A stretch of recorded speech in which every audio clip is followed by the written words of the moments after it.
time no see.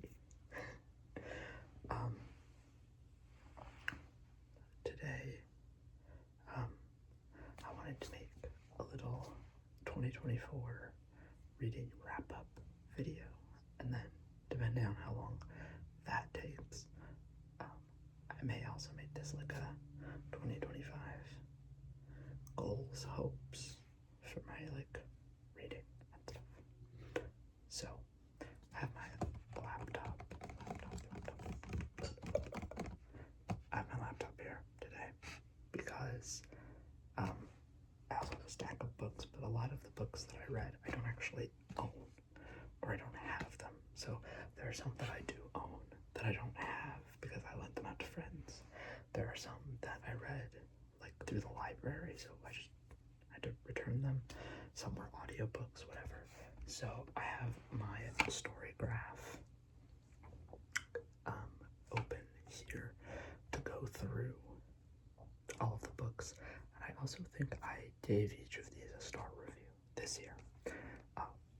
I've been trying to do more logging and reviewing of things. I also have a Letterboxd. I love movies. I don't know. Maybe one day we'll talk about movies.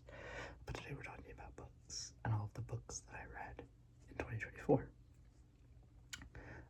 So some of them are owned, some of them are not. You will quickly see that I kind of fell into something this year and didn't really leave it. So a lot of these books are going to be kind of the same thing. But let's get started. So we started the year with a book that I do actually own.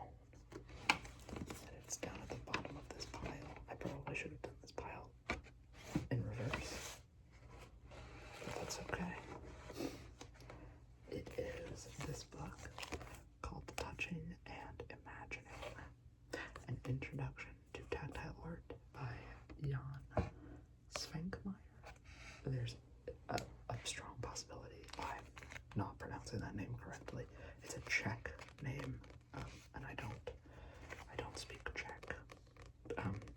But Jan is an animator, quite a famous Czech surrealist artist and animator. But he also makes a lot of tactile arts. This is one of his pieces. It's like a chair that has that's a cheese grater on the back. Some fur. These little brush pads on the seat, and these clay sort of fingery shapes. And then there's more there's a sandpaper here or something like that, and then there's brushes on the bottom. Anyway, this is basically a book that is exactly what it says. It's an introduction to tactile art. So it's a lot of how do I even describe this? There's a lot of discussions of artwork that he made, and he also worked with a group of Czech and Slovak surrealists at the time, and so he discusses their work together, and there's some experiments that he encourages you to do to try out making your own tactile art, and then there's a decent amount of just discussion of the process of creating tactile art and of developing a tactile art practice. So I put little bookmarks all over this book. If I open it up, you may be able to see there's a lot of images in the book. There's pages and pages that are just images of different art pieces. These are some of his tactile poems. I did a lot of highlighting. Let's see if I can find any. I guess I didn't do a lot of highlighting because I'm not seeing one. I did some highlighting. You may not be able to see because my blue lights, but highlighting in there.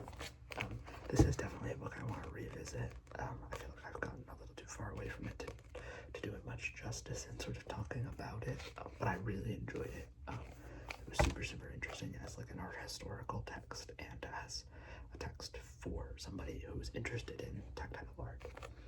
So that was the first book of the year.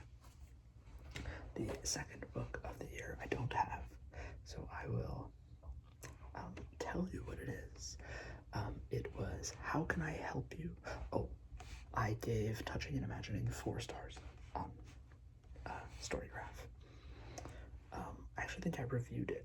Let me see what I said. Yeah, I said, very interesting look into tactile art. Svankmeyer's structure is sometimes a little bit all over the place, but for the most part it's very easy to follow. A good combination of descriptions of his own experiments in the field along with discussion of and quoting from others. Definitely not for everyone, but if you're interested in tactile art, it's an absolute must. And then the second book of the year was How Can I Help You by Laura Sims, which I checked out from my local library. I'm also having some iced tea.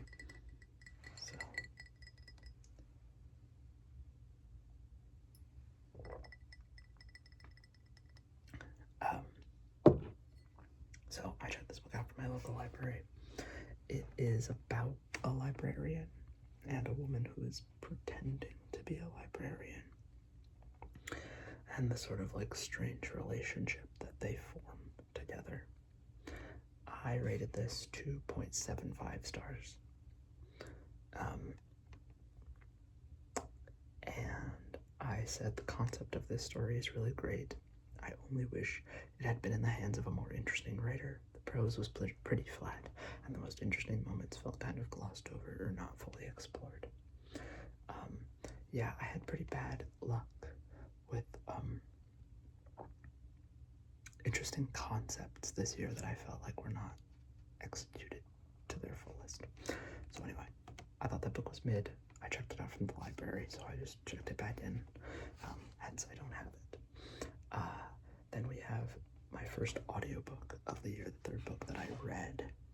It's actually, I listened, it was an audiobook called True Crime Story by Joseph Knox. And this was a really long audiobook. This is about 11 hours long. I gave this 3.5 stars. This is a fictional true crime story about a young woman who, I can't remember if she goes missing or she actually gets like murdered. I think she gets murdered, but I can't remember if they think she's missing or just they find her body. I don't really remember the specifics of the story. I think it's she goes missing. But it's a totally fictional story, but told in the style of like how true crime would be told. So the audiobook is actually recorded in how an investigative journalism podcast, something like Serial or whatever, would be recorded. So there's a bunch of different actors, giving each of these different characters testimonies. It was phenomenal. I gave the book 3.5 stars, but I think that the audiobook is 5 stars because it's like the most engaging. I don't like audiobooks personally. I'll just read my review because I think I said it, and it's a bit of a long review. I said, firstly, the audiobook is so immaculately produced that I have to give the producers of it some credit. I am usually not a fan of audiobooks, but I am a fan of investigative journalism podcasts, and this was produced smartly to resemble that more than a narrative book. That was the best choice that could have been made, since this book is not a traditional narrative.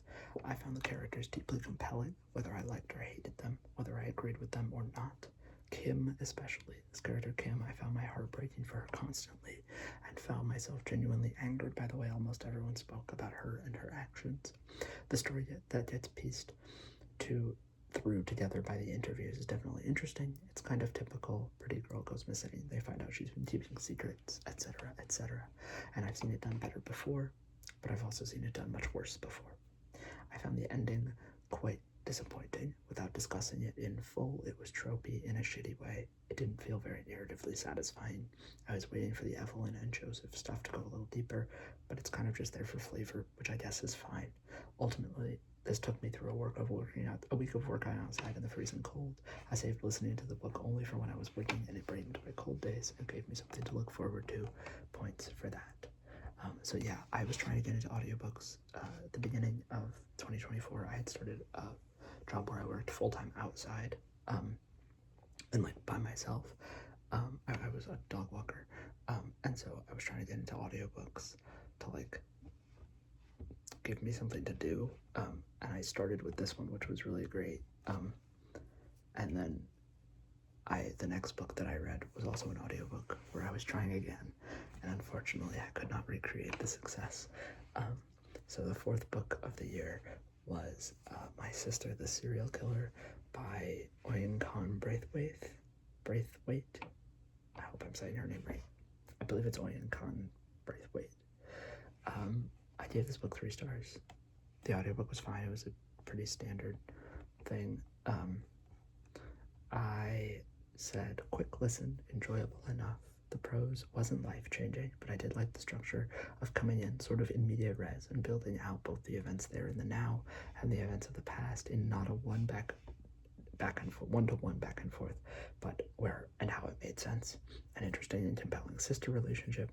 I was happy with the ending. Honestly, sisters choosing each other over everything else is nice and makes sense with how she set up the events of their childhood and young adulthood.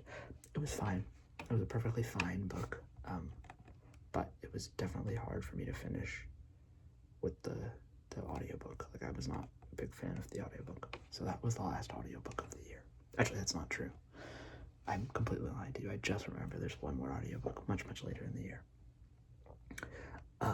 Okay. Then the next book is another one I don't have because I checked it out from the library, which is We Had to Remove This Post by Hannah Bervoets, which is about, what's it called, like content moderators at like a company sort of similar to Facebook.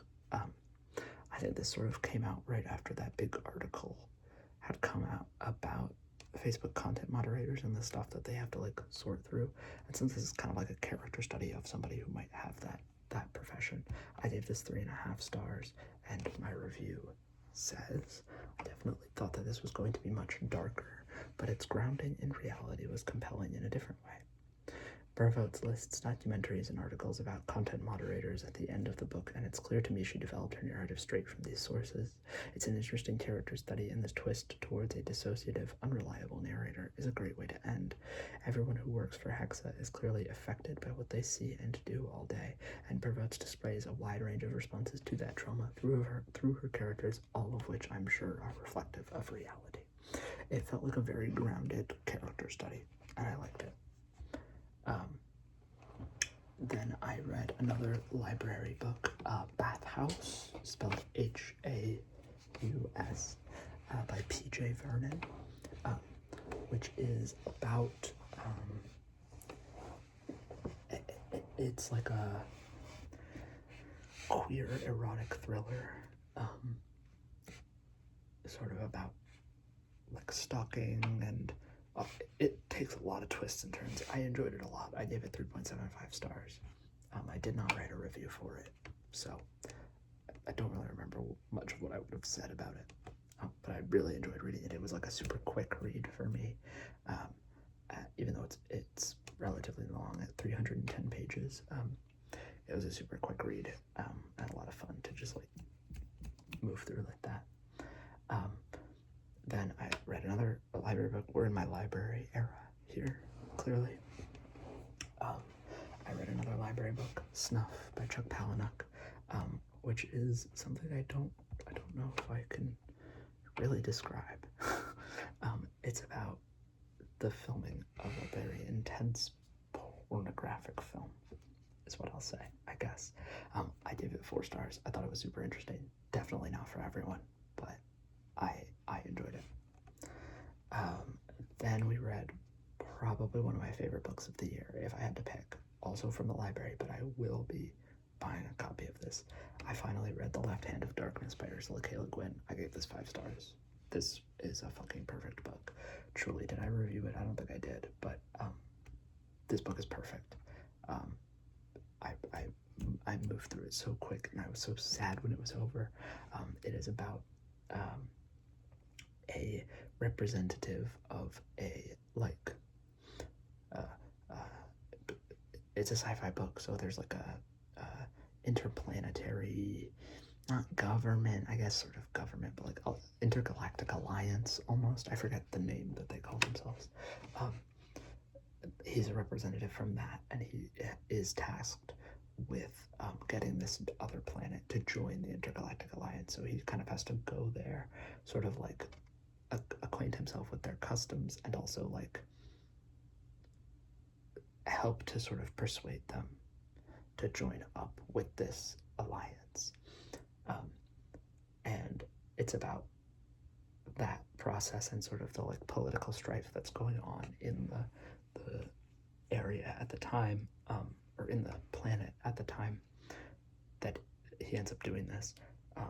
But it's also about the sort of friendship that he forms with one particular member of this planetary like government, and their sort of connection with each other, and the way that he sort of learns to be more open to differences in kinds of beings that can exist, sort of. It's a little bit almost sort of a love story. It's really it's so beautiful. I highly recommend this book, especially if you're into sci-fi. Like Ursula K. Le Guin's, like, I can't wait to read the rest of her work once I get around to it. And I will be buying a copy of this, like, next time I'm at the used bookstore or something. If I see a nice copy of it, like, I'm getting it. I will reread it. I don't even care. Like, it's so good. It's one that I really want to get my partner to read, because I think they would be super into it also. We don't often share, like, book taste, but I think they would get into that one.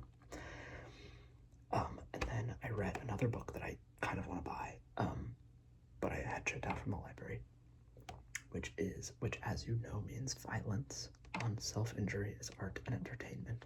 So this is also kind of an art historical essay sort of text. It's super short. It's 120 pages, but it's about a lot of like performance artists who use like pain and self-injury, but it's also about like, she talks about like YouTube prank shows and like Jackass and like all of this stuff. She's like weaving together a lot of sort of like quote unquote highbrow and quote unquote lowbrow things to sort of like discuss this concept of like self-injury in art and entertainment. I gave this 5 stars also. It was phenomenal, super interesting, very up my alley, like very a thing that I'm interested in. Then another library book that I got was A Certain Hunger by Chelsea G. Summers, which is about a female serial killer and cannibal. This is a fiction book about a female serial killer and cannibal who is also like a food writer. I wanted to love this one so much, but I just didn't. I gave it 2.5 stars. There were parts that I really liked. There was like elements of the prose that were like really strong and like evocative imagery, and then there was a lot of it that just felt really flat to me. So this was a big disappointment. I read the whole book, like I didn't DNF it or anything, but it was a big disappointment because it's like the concept is so good, but it just fell a little flat for me. Then I also read this year Eileen by Otessa Moshfegh. I think that's how you pronounce her name. I liked this one. This is the first Otessa Moshfegh I've read. I read it kind of intending to watch the movie after, and then I still haven't watched the movie. I gave this 3.5 stars. I thought it was interesting. It's not as crazy as I feel like people are like acting like it is. I know a lot of her work has like a reputation of being like pretty visceral. This was not that visceral to me, but maybe her other work is. But I liked it enough. I think I will read more of her work. And then we're at the final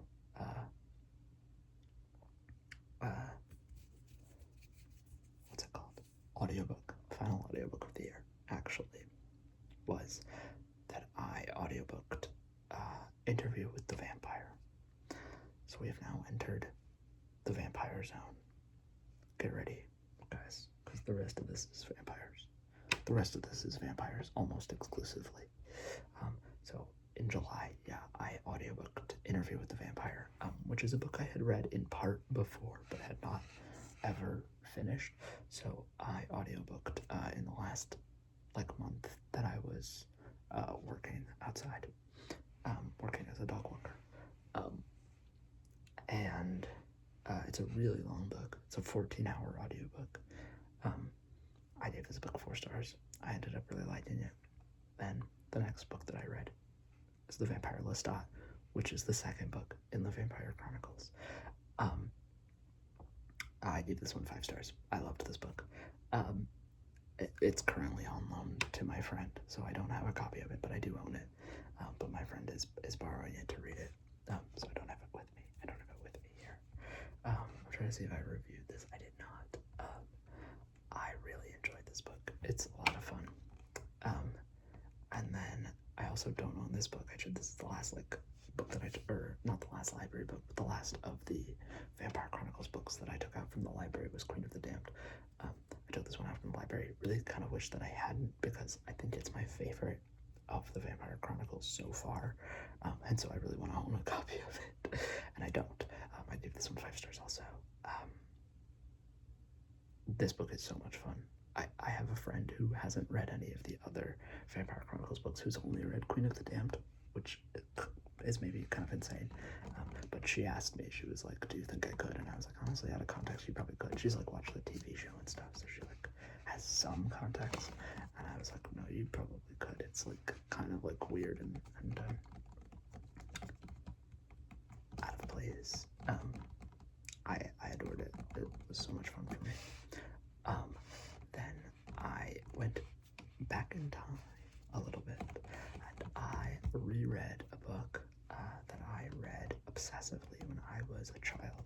And that book is The Music of Dolphins by Karen Hess, which is about a young girl who gets into a plane crash, and her family dies, or maybe her family doesn't die.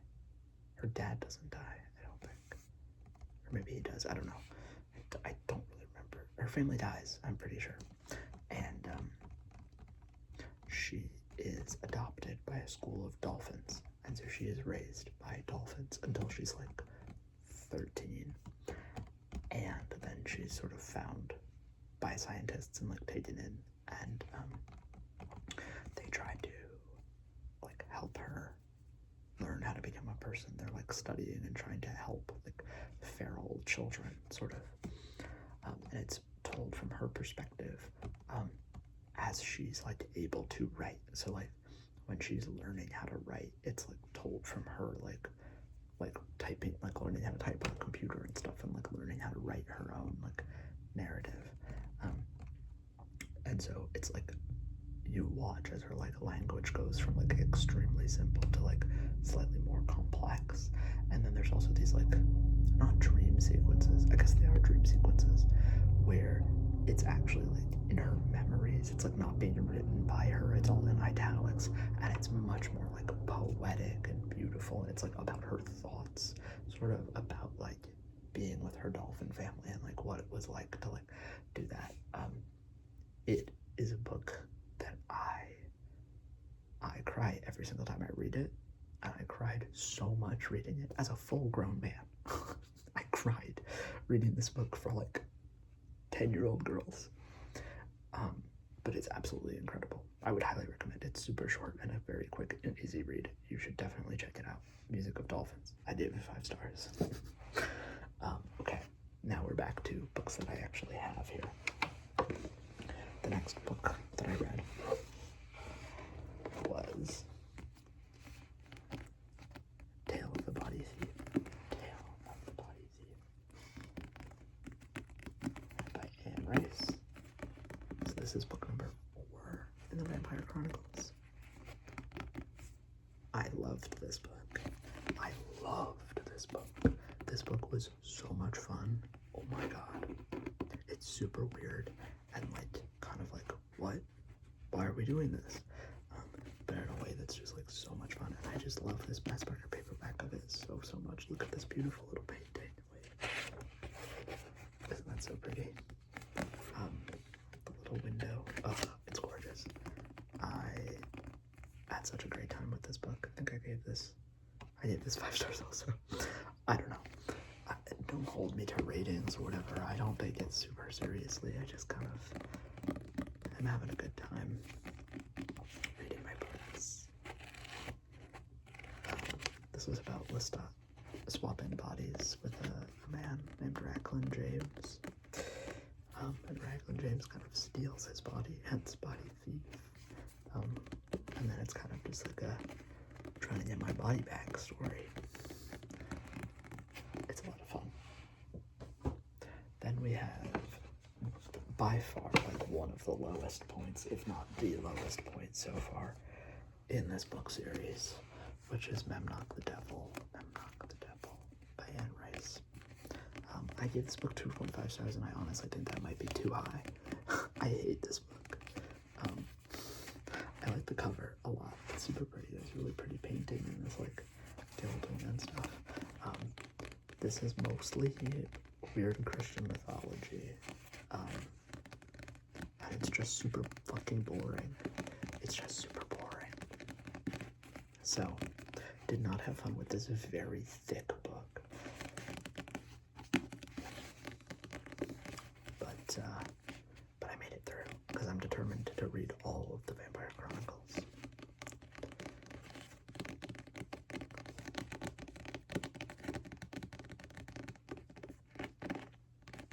So that was that. Then we read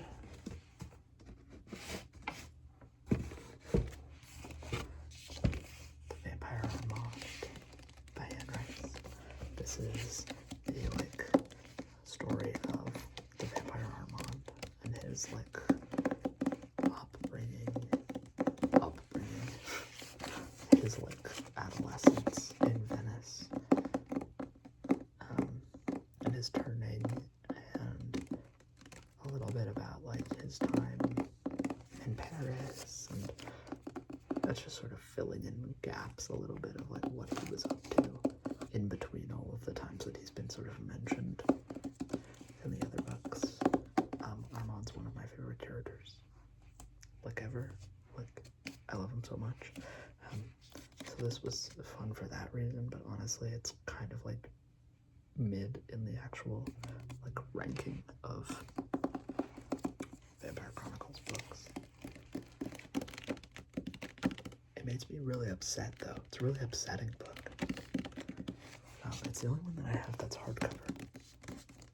That's not true. The one I'm reading right now is also hardcover. But the cover is absolutely gorgeous. It's this Botticelli, I think, painting.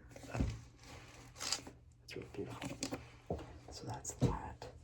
Then we still have some books that I don't have. Oh my goodness. What is that weird? Okay, it stopped. There was a weird flashing. Sorry about that.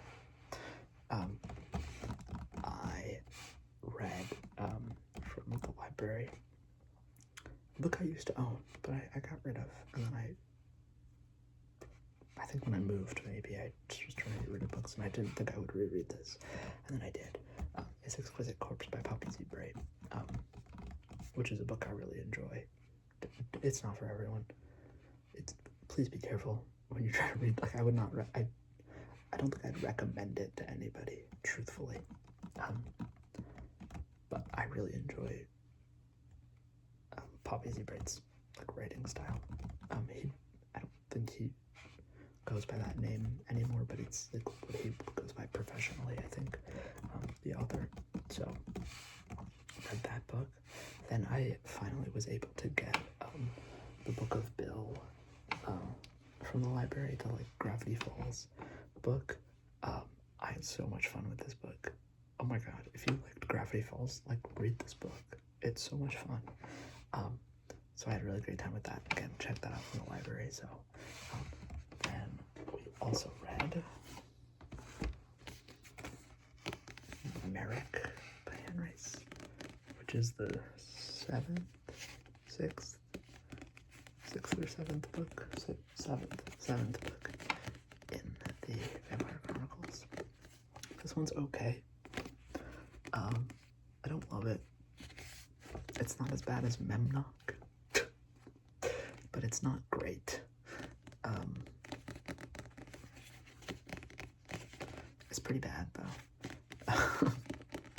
but I did read it. I did read all of it. I apparently gave it 3 stars on Storygraph, which feels inaccurate. But yeah, I read that. Then I read Lost Souls by Poppy Seabright, which is his vampire book. This one also a rough read, but fun, interesting. Very different, like, vampire vibe than some of the other vampires I've been reading. Mostly Anne Rice. And then I read another vampire book that was not Anne Rice. I read Let the Right One In by John Lindqvist. Probably saying that wrong. This book was amazing. It was so long. I checked it out from the library. It's 513 pages.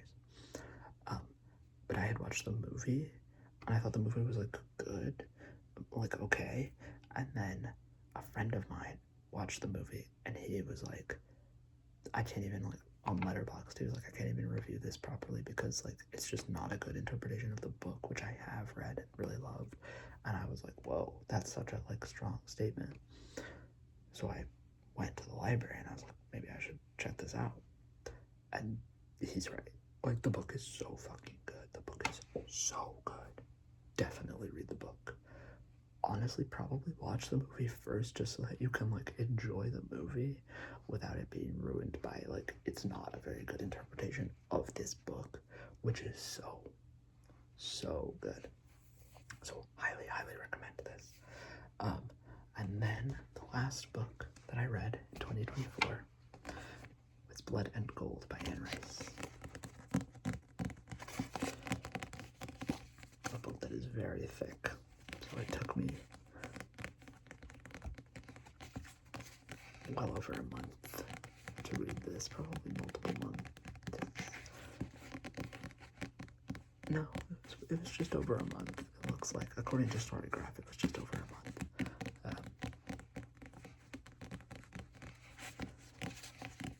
So,